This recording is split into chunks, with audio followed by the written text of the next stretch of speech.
RBSC, NCERT, CBSE, state board, जितने भी board हैं उन सभी के विद्यार्थी इस वीडियो को देख सकते हैं। क्लास 10th मैथ में अब तक हम पढ़ चुके हैं प्रश्नावली 1 और प्रश्नावली 2 हम कंप्लीट कर चुके हैं।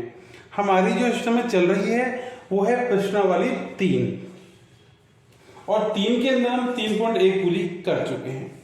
आज हम पढ़ेंगे 3.2 का और 3.2 के प्रश्न संख्या 1, 2, 3 और 4 हम पिछली वीडियो में इनको डिस्कस कर चुके हैं। उम्मीद करता हूं आपको समझ में आई होगी। आज हम अगला क्वेश्चन लेके आए हूं आपके सामने, जो अब प्रश्न होगा आपका 3.4 का, वो हम देख लेते हैं एक बार। 3.4 प्रश्न संख्या 4 तक तो मैं आपको हल करा चुका हूं, जिसकी लिस्ट मैं आपको डिस्क्रिप्शन बॉक्स में दे दूंगा, आप वहां से चेक करें और पिछली वीडियो देखें। यदि आप सीधी 5वें नंबर का प्रश्न देखने आए हो इस वीडियो के अंदर, तो देखो मैं आपको एक सजेशन दूंगा, पहले एक क्वेश्चन देखो आप, क्योंकि इन्हें बेसिक आपका पूरा कवर किया गया है ना। और किसी भी प्रश्न को हल करने से पहले उसका बेसिक आपको आना चाहिए, ठीक है। चलो आज हम पढ़ते हैं प्रश्न संख्या 5 और लाइक कर दें, क्योंकि बाद में आप भूल जाते हो, लाइक नहीं कर पाते, तो अभी लाइक कर दें यार, है ना। चलो, एक आयताकार बाग जिसकी लंबाई चौड़ाई 4 सेंटीमीटर से अधिक है। एक आयताकार बाग है जिसकी लंबाई चौड़ाई 4 मीटर अधिक है और अर्ध परिमाप 36 मीटर है। बाग की बीमाएं ज्ञात करनी है। क्या मालूम करना आपको इसमें? बाग की बीमाएं आपको मालूम कर रखी है। आपको लंबाई चौड़ाई से 4 मीटर अधिक कहा है और अर्ध परिमाप आपको इसमें 36 मीटर दिया हुआ है।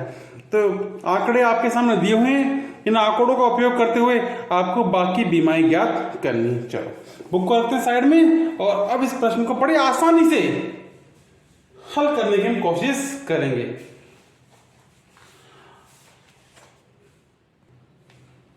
देखो प्रश्न में क्या कहा गया है, लंबाई चौड़ाई से 4 मीटर अधिक है, लंबाई चौड़ाई पर आधारित है। इसका मतलब लंबाई चौड़ाई पर क्या है? आधारित है, और जिस पर आधारित होती है उसी को ही माना जाता है। क्या माना जाता है? एक्स माना जाता है, ठीक है। देखो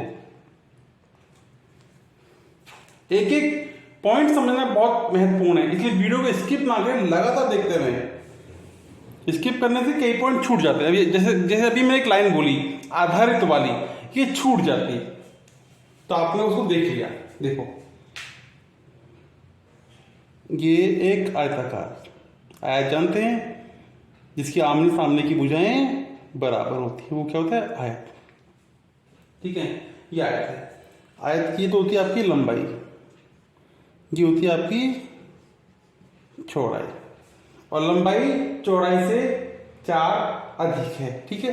तो ये कैसे करेंगे? यहां लिखेंगे अपन प्रश्नानुसार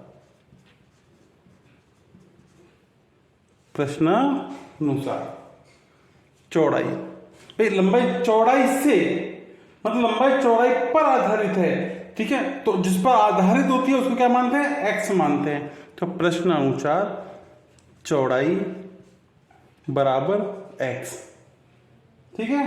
चौड़ाई का क्या है? एक्स, और मीटर का है तो मीटर लगाते हैं। जब चौड़ाई आपकी एक्स मीटर है तो आप बताएं मुझे लंबाई क्या होगी फिर आपकी, है ना। तो लंबाई लिख लेते हैं यहाँ पर, लंबाई बराबर एक्स प्लस 4 मीटर, ठीक है ना। लंबाई चौड़ाई से 4 अधिक है, तो वही क्या अपन ने लंबाई चौड़ाई क्या है, इससे 4 अधिक अपन यहां पर लिख दिया है। अब अर्ध परिमाप आपको मालूम करना होता है। अर्ध परिमाप दिया हुआ है इसमें, अर्ध परिमाप, ठीक है। तो उसका सूत्र है लंबाई प्लस चौड़ाई। सूत्र आपको याद रखना बहुत जरूरी है ना। फॉर्मूला आपको होना चाहिए, अर्ध परिमाप आपको दिया हुआ है कितना 36। लंबाई कितनी है आपकी x + 4 और चौड़ाई कितनी है आपकी इसमें x। ठीक है, काम खत्म, जो कहा वो लिख दिया। अब इसको सॉल्व आउट करना है, कैसे करेंगे चलो करते हैं। ब्रैकेट हम खोल लेते हैं पहले एक बार, x + 4 + x। ठीक है, देखो 36, ये 4 है प्लस का, यहाँ के माइनस का हो जाएगा बराबर, ये भी x ये भी x, x 2x, x 2x हो गया अभी।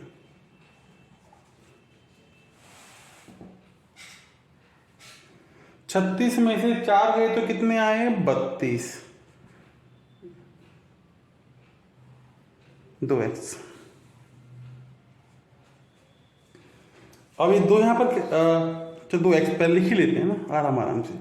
2 यहाँ मल्टीप्लाई है, इधर आके क्या हो जाएगा ये डिवाइड हो जाएगा, क्या बचा x। अब 32 को 2 से डिवाइड करेंगे तो 16 दूनी 32, तो कितनी बार होगा 16 बार, ये इसका भाग जाएगा। तो x की वैल्यू कितनी आ गई आपकी 16 आ गई। कितनी आ गई साहब 16 आ चुकी। ठीक है, अब देखो इसको मैं यहाँ सॉल्व करता हूँ। x की वैल्यू कितनी आ गई 16 आ गई। चौड़ाई कितनी हो गई मतलब आपकी, क्योंकि चौड़ाई क्या लिखी हुई थी x लिखी हुई थी ना, x कितना है अपना 16 है, तो चौड़ाई कितनी हो गई आपकी 16। और लंबाई कितनी है x + 4, x कितना है 16 + 4 कितना हो गया 20, तो आपकी लंबाई कितनी आ गई 20 आपकी आ चुकी है।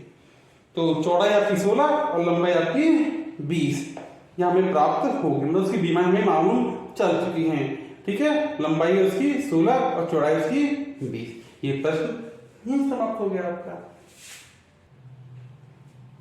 अब उसका क्वेश्चन नंबर 6 में देखते हैं। ठीक है, चलो प्रश्न संख्या 6 क्या कहती है देखते हैं।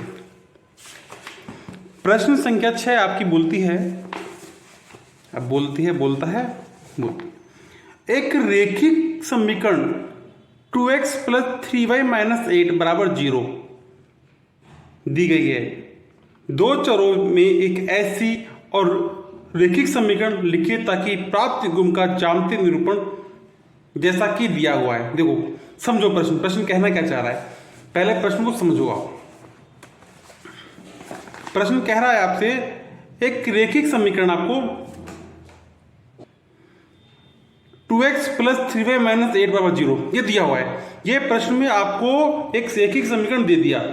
अब दो चरों में एक ऐसी और रेखिक समीकरण लिखिए। अब आपको एक और रेखिक समीकरण लिखना है, एक दे रखा है, एक आपको अपने मन से लिखना है, ताकि जो लिखोगे उससे क्या होगा गुण का ज्यामितीय निरूपण जैसा कि बताया गया हो सके।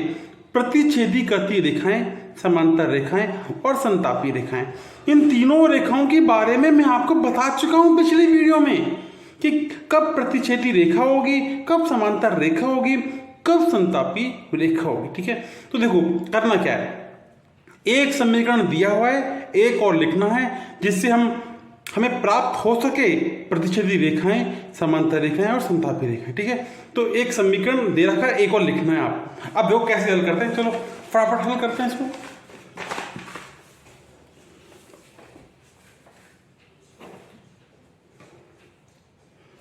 जो समीकरण दिया हुआ है ना, उसमें नंबर 1 का जो पॉइंट है आपका, मैं लिख देता हूं बोर्ड पे, वो पहला पॉइंट है आपका प्रतिच्छेदी।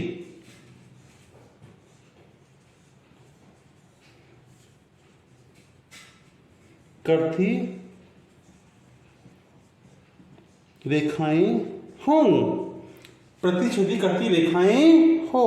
और श्रीमान जी प्रतिच्छेदी रेखाएं कब होती हैं ये आपको पता होना चाहिए। A1 A2 = B1 B2 नहीं होते। जब A1 A2 B1 B2 बराबर नहीं होते तब वहां पर प्रतिच्छेदी रेखाएं होती हैं, अर्थात उसमें एक कट लगता है, मतलब इस प्रकार से उसका एक हल होता है।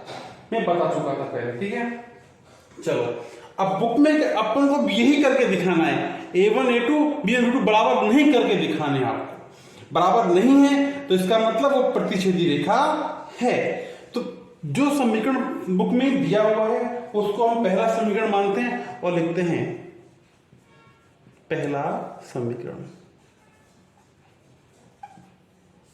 क्या दिया है बुक में, लिख लो 2x + 3y - के 8 = 0। ये पहला समीकरण बुक में दिया हुआ है। अब दूसरा आपको मन से लिखना है जो इस कंडीशन को पूरा करता हो। कैसे, चलो बहुत आसान करते हैं अपन देखो।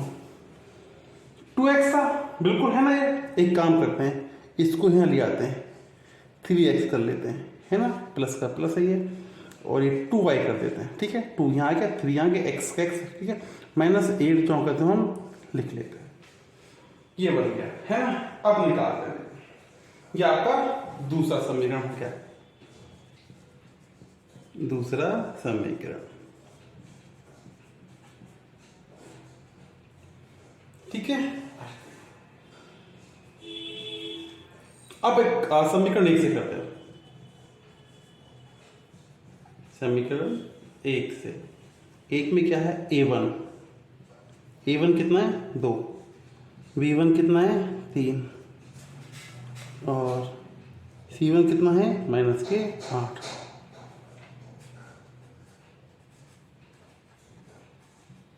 समीकरण 2 से A2 कितना है 3, B2 कितना है 2 और C2 कितना है -8। आप इनको लिख लो। तुलना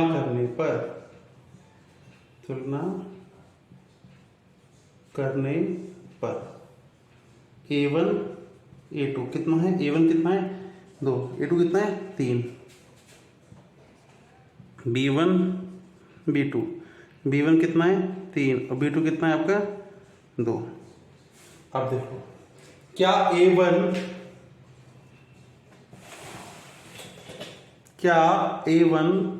A2 और B1 B2 बराबर है, नहीं है।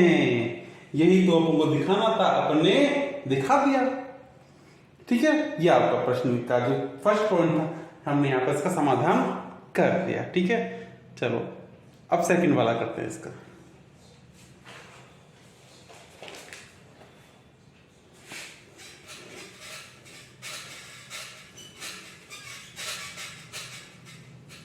सेकंड वाला करते हैं। सेकंड वाला लिख लेते हैं इधर, समांतर रेखा। अब देखो समांतर रेखा कब होगी, जब A1 A2 बराबर B1 B2 बराबर नहीं है C1 C2 के। मतलब ये दो समान लेने हैं, ये थोड़ा अपन को अलग लेना है जो इसको बराबर नहीं करना, ठीक है ना। तो देखो समीकरण 1 जो बनाया गया था बुक का, वो आपको लिखना है 2x + 3y - 8 = 0। अब समीकरण 2 मुझे लिखना है। पहले तो हमने कुछ चेंज किया था, अब हम कुछ भी चेंज नहीं करेंगे, तो वो चेंज कर देंगे तो ये बराबर नहीं दिखाई देंगे ना। तो मैं जो का तो लिख देता हूँ 2x + 3y। यहां हम थोड़ा चेंज कर लेते हैं माइनस के साथ, है ना, बराबर क्यों। अब समीकरण 1 से करते हैं। A1 क्या है 2, B1 क्या है 3 और C1 क्या है -8। समीकरण 2 से A2 क्या है 2, B2 क्या है 3 और C2 क्या है -7। तुलना करो क्या, तुलना करने पर A1 / A2 मतलब 2/2 भाग दो, 2 एकम 2 कट गया पूरा। B1 / B2 बराबर 3/3, है ना। एक आया, इसका भी एक ही आएगा, बराबर लिखेंगे तो। और C1/C2 माइनस के 8 माइनस के 7, कट गया माइनस से माइनस, तो 8/7। अब देखो A1 A2 कितना है, 1, B1 क्या 1, और C1 C2 अलग आ रहा है, अर्थात A1 A2 बराबर B1 B2 बराबर C1 C2 के नहीं है। ठीक है ना, ये बराबर नहीं है। हो गया, समझ कर रखा आपने, ये अपन को प्रदर्शित करना था, कर दिया। चलो अगला देखते हैं, इसका संतापीय रेखा देखते हैं इसमें।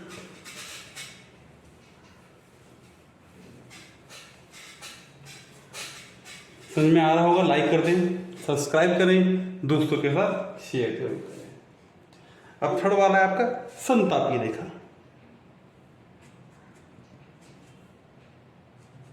संपाती रेखा, मैं संतापी बोलता रहता हूँ, है संपाती है, पता नहीं क्यों बोलता हूँ, समझ में नहीं आता। संपाती रेखा,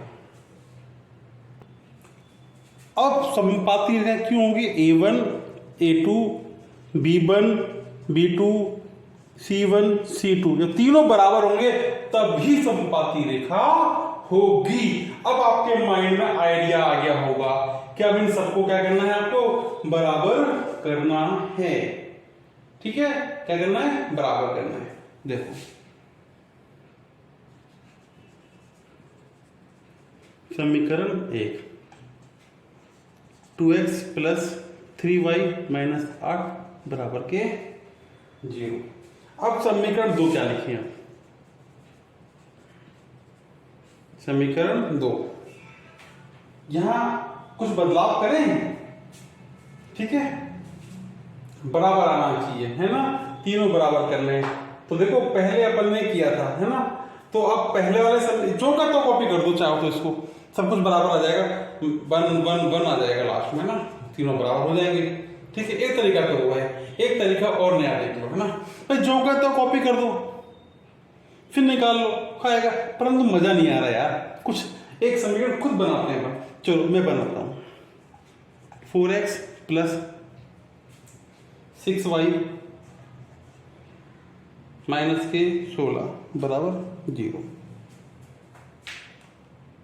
अब समीकरण 1 से A1 कितना है, 2, B1 है 3, C1 है -8। समीकरण 2 से A2 है 4, B2 है 6, C2 है -16। तुलना करने पर A1/A2, A1 कितना है, 2/4, 2 एकम 2, 2 दूनी 4, मतलब 1/2। ठीक है, B1/B2 कितना है आपका, 3/6, 3 एकम 3, 3 दूनी 6, मतलब वही 1/2 ला दिया। ठीक है, C1/C2, C1 कितना है, -8/-16, माइनस से माइनस, 8 एकम 8, 8 दूनी 16, मतलब 1/2। अब यहाँ सबका मान 1/2 1/2 1/2 आ गया।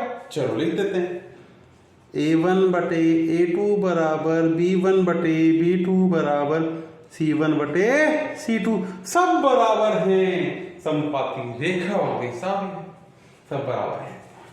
ये प्रश्न संख्या हमने यहाँ पर 6 भी हल कर ली। अब अगली प्रश्न संख्या देखते हैं, इसमें 7, जिससे प्रश्न वाले 3.2 यहीं पर समाप्त हो जाएगी।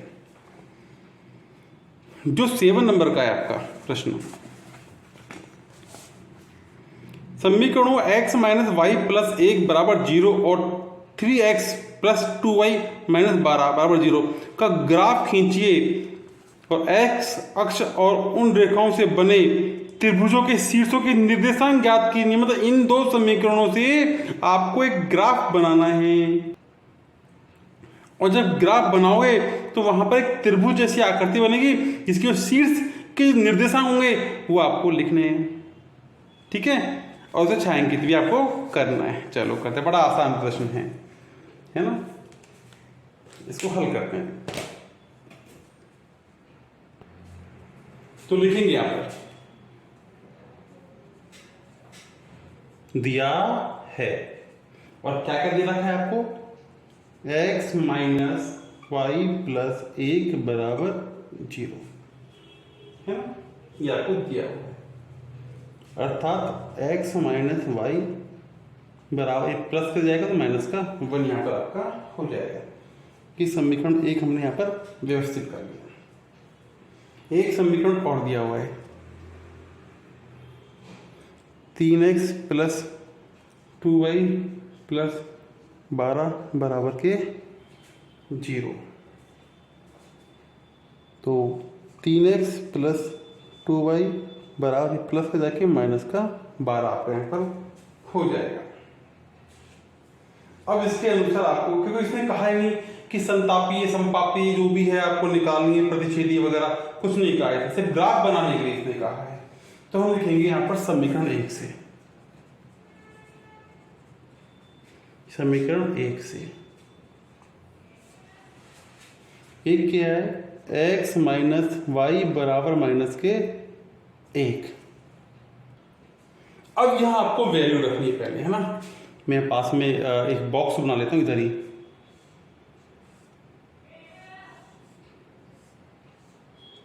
x y हमने यहां रखा x बराबर 0, 0 माइनस वाई बराबर माइनस के 1। तो 0 में से -1 बाई -1 ही आएगा ना, बराबर माइनस के 1, माइनस से माइनस कट गया तो y बराबर क्या आ गया आपका, 1 आ गया। यदि हमने x 0 रखा तो y क्या आया, 1 आया। अब चलो, अब हम क्या करेंगे, अब हम करेंगे y की वैल्यू को रखेंगे यहाँ पर। और मैंने y की वैल्यू यहाँ क्या रख दी, अब 0 रख दी मैंने। x माइनस 0 बराबर माइनस के 1। तो x बराबर क्या गया, माइनस के 1 आ गया, 0 माइनस 1 आ गया। ये समीकरण 1 से हम क्या मिल गए, निर्देशांक हमें प्राप्त हो चुके हैं। उसी प्रकार समीकरण 2 देख लेते हैं अपन। इससे तो निकालना है आपको। समीकरण 2 से वही बॉक्स बना लेते हैं, x y, ठीक है, लिखना है अपन को। अब यहां आपको वैल्यू रखनी है। चलो ठीक है, वही करते हैं अपन। समीकरण लिख लेते हैं एक बार नीचे, 3x प्लस 2y बराबर माइनस के 12। तो x बराबर 0 रखने पर, तो जब x 0 रखेंगे और 3 से गुणा करेंगे तो क्या आएगा, 0 ही आएगा, माइनस के 12। तो 2y बराबर क्या हो जाएगा, माइनस के 12। y बराबर माइनस के 12 में 2 का भाग देंगे, 2 छकी 12। तो y बराबर क्या आएगा, माइनस के 6। जब x 0 रखा तो y क्या आया, माइनस के 6 हमें प्राप्त हो गया। ठीक है, कुछ गड़बड़ हो रही है इसमें ना, क्या गड़बड़, अच्छा प्रश्न में ये माइनस का है तो इधर जाके प्लस का हो जाएगा, ये गड़बड़ हो गई। देखो लिखते समय हो जाती है गड़बड़, तो थोड़ा ध्यान रखें। ये मैंने पकड़ ली, क्योंकि हमारी बार बार प्रैक्टिस करते रहते हैं हम लोग, तो हमें पता है कब कौन सा मतलब नंबर आएगा, कौन सा आंसर आएगा, हमें पता रहता है उस चीज़ का। यदि ये धनात्मक है तो यहाँ माइनस नहीं आएगा कहीं भी, तो यहाँ माइनस नहीं आएगा। तो y कितना आएगा आपका 6। हम अक्सर इस प्रकार की गलतियां पेपर में भी कर देते हैं, बड़ा ध्यान से करना है ना। और बिना तो पकड़ क्यों ली गलती मेरी, क्योंकि इसकी प्रैक्टिस थी मुझे, इसलिए मैंने पकड़ ली अपनी गलती। इसलिए बार बार आप भी प्रैक्टिस करोगे तो कहीं आप गलती करोगे तो तुरंत उसको पकड़ लोगे आप। ठीक है, अब चलो, अब y की वैल्यू 0 रखते हैं। तो 3x उसी प्रकार 0 आ जाएगा इधर 12। तो 3x बराबर 12, x बराबर 12, 3 3 चौक 12। तो x की वैल्यू क्या आ गई 4। जब y क्या रखा 0, x कितना है आपका 4 प्राप्त हो गया। तो हमें यहाँ पर क्या प्राप्त हो गए, निर्देशांक प्राप्त हो गए, है ना। ठीक। ठीक है, इनको मैं लिख लेता हूँ एक एक करके, अब बाकी सबको इरेज कर देते हैं क्योंकि सबका काम हो गया कंप्लीट। इसको बोलते हैं P, इसको बोलते हैं Q। तो पहले P की और Q के लिख लेता हूँ निर्देशांक। पहला वाला x, दूसरा वाला y है, तो P के हमें प्राप्त हुए 0 माइनस के 1 और Q के प्राप्त हुए हमें 1 कोमा 0।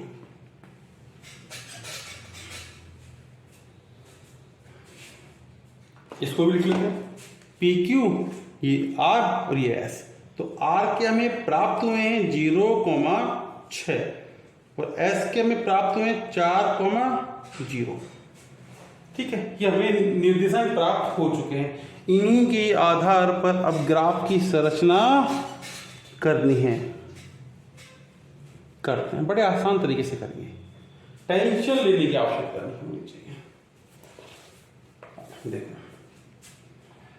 मैंने पहले ही कहा था मेरे पास थोड़ा सा ग्राफ की सुविधा नहीं है, पर बोर्ड पे हम जो कर रहे हैं वो अच्छा कर रहे हैं और परफेक्ट रिजल्ट आ रहा है। जैसे ग्राफ में आप लाइन ड्रॉ कर से में आते हैं, ऐसे परफेक्ट अपने यहाँ भी आ रहा है 0। देखो अधिकतम कितना है 6, वही भी क्या है y है ना, और माइनस में भी संख्या आ रही है, तो अपन जमाते 1 2 3 4 5 6, 1 2 3 4 5 6, -1 -2 -3 -4 -5 -6, माइनस के 1 2 3 4 5 6। ठीक है, अब देखो P वाला, देखो P क्या है 0, माइनस के 1, तो x कितना है 0, ये x वाला है और ये पूरा y वाला कॉलम है 0। y कितना है माइनस के 1, y कहाँ है, ये तो x अक्ष है, x माइनस वाला है, ये y माइनस वाला है नीचे। ठीक है, तो कहाँ है माइनस के, ये रहा सा, ये रहा, ये 0 हो गया x, y कितना हो गया माइनस के 1। यहाँ अपन ने इसको बिंदु लगा दिया। यहाँ भी थोड़ी सी गड़बड़ हो गई, देखो निर्देशांक लिखते समय गलती हो गई, ये माइनस का आएगा। तो p क्या है आपका 0, y कितना है आपका 1, तो x कितना हो गया 0, y कितना है आपका 1, तो ये यहाँ पर पॉइंट आएगा। कहाँ आएगा, यहाँ नहीं आएगा, ये पॉइंट है ना, यहाँ पॉइंट आएगा आपका।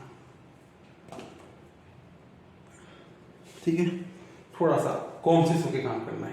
चलो, ये अपने पॉइंट यहाँ पर लगा दिया। अब ये x है -1, x का -1, ये रहा आपका, और y कितना है आपका 0, ये हो गया। मतलब ये आपका एक पॉइंट बन रहा है ना। तो चाहो तो अभी मिला दो इसे या बाद में मिला देंगे इसको। ठीक है, अब r देखो, r मतलब x कितना है आपका 0, ये रहा, और y कितना है आपका 6, y क्या है आपका 6, ये रहा, ऊपर टॉप में आ रहा है, इसको यहाँ डॉट लगा देते हैं अपन, है ना। और s कितना है आपका 4 कहाँ है x, ये रहा 4, और y कितना है आपका 0। तो ये बन के आ रहा है। तो देखो, इसको पहले इससे मिलाओ, मिला दिया, अब इसको इससे मिला दो, मिला दिया, क्या बन गया, एक त्रिभुज आपके सामने बनकर यहाँ पर प्रकट हो चुका है। यहाँ इसका एक कट लग रहा है ना, ये देखो, ये देखो क्या बन गया, त्रिभुज आपके सामने प्रकट हो चुका है। अब क्या लिखना है, इसको निर्देशांक लिखना है इसके त्रिभुज के जो आपको प्राप्त हुआ है ना। तो कैसे, क्योंकि त्रिभुज में कितनी भुजा होती है, 3 भुजाएं, 3 कोण होते हैं, है ना। तो आपको 3 निकालने हैं, त्रिभुज के 3 शीर्ष आपको यहाँ पर प्राप्त करके दिखाने हैं। तो कैसे निकालेंगे, देखो एक कट यहाँ लग रहा है, पहले इसको देखते हैं। देखो ये 3 से मैच कर रहा है और इधर ये 2 से मैच कर रहा है। तो पहले x वाला लिखते हैं, तो x कितना है 2,3, ये आपका एक प्राप्त हो चुका है शीर्ष, है ना। ये देखो एक यहाँ पर है, तो x वाला कितना है आपका 4 और y क्या होगा 0 होगा।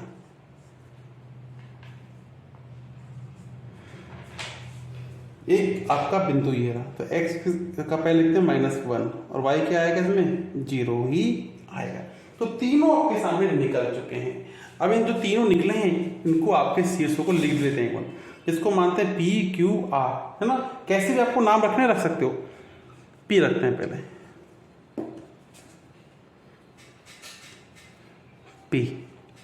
P हमें प्राप्त हुआ 2,3, Q हमें प्राप्त हुआ -1,0, R हमें प्राप्त हुआ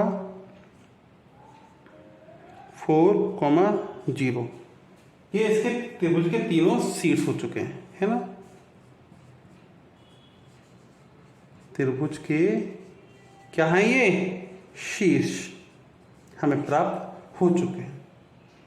अब इसे आप छायांकित भी कर सकते हो ऐसे, है ना, पेंसिल से आप इसको ऐसे कर सकते हो। तो ये प्रश्न यहीं समाप्त होता है। साथ साथ में प्रश्नावली 3.2 भी यहीं समाप्त होती है।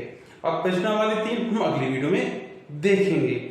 यदि मेरा पढ़ाया गया समझ में आता है तो कृपया लाइक करें, अपने दोस्तों को जितना हो सके इनवाइट करें। आपका साथ, आपका सहयोग हमें ऊर्जावान बनाता है, हमारे अंदर मोटिवेशंस लाता है कि और हम अच्छा करने की कोशिश करें। परंतु उसके लिए आपको हमारा साथ देना बहुत ही जरूरी है। और साथ में करना कुछ नहीं है, बस भाई कोई फीस नहीं मांगते, कुछ पैसे नहीं मांगते, बस करना क्या है, सब्सक्राइब बटन में दबा दें, बेल आइकन ऑन कर लें, इस वीडियो को लाइक करें और दोस्तों को इनवाइट करें, है ना। बस इतना ही आपको करना है। इसके लिए बहुत बहुत धन्यवाद आपके लिए। मिलेंगे फिर एक नई वीडियो में। जय हिंद, जय भारत।